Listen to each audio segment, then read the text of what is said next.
Aga kuna see lugu räägib natukene ka mediteerimisest, siis ma räägin teile sellega seoses ühe loo. Mõni võib-olla on teilest kuulnud sellisest meditatsioonikursust nagu Vipassana. See on selline koht, kus siis võid sinna kohale minna, registreerid ja saad olla 10 päeva vait. Ja päevas mingi 24 tunnist kas 18 tundi mediteerida vist. Et tundub päris õudne, eks ju?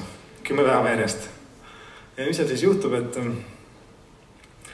mingid inimesed kuidagi satuvad sinna üks hetk lõpuks, kui tunned, et peab minema, sest seal sa ei pääse nagu iseenda eest kuhugi ära, sest sul ei ole võimalust mitte kellegagi rääkida, mitte sõnagi 10 päeva jooksul. Sul antakse süüa ainult, tavaliselt on hästi mugav see koht, kus sa oled ja siis inimesed lihtsalt on meditatsioonisaalis ja siis istuvad ja mediteerivad. Ja mis siis tavaliselt juhtub, on siis kehasse tekivad suured pinged, et inimesed istuvad seal, siis nad vahel nagu nutavad ja naeravad, aga selja sisse näiteks tekib, mulle mäletan, ma istusin seal, ma ei tea, mis päeval, ma arvan, et 5. päeval, seal on niimoodi iga hommik, selleks, et üldse elus püsida, peab olema täiesti hetkes, sest nii kui sa hakkad mõtlema, et 7 päeva on veel, siis on kohe jookse minema, aga mõned jooksevadki ära.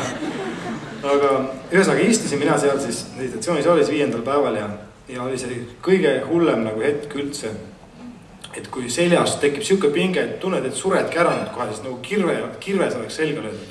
Ja siis ma olen sul istunud, et ma ei liiguta, see on point sellest, et sa ei tohi liigutada, et sa pead ootama, kuni see asi ära läheb, sest kõik asi, mis elus on mööduv. Ja siis sa ootad ära nii halva, kui on mõnus tunne ja ootad ära kui hea ja saad aru, et kõik on muutub. Ja siis ei ole mõtet nagu pahane olla millegi peale ega ärritada, eks.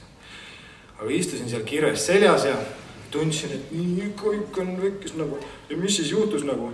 Ja siis üks minu kõrval härrasmees otsustas lasta kärtsu peeru.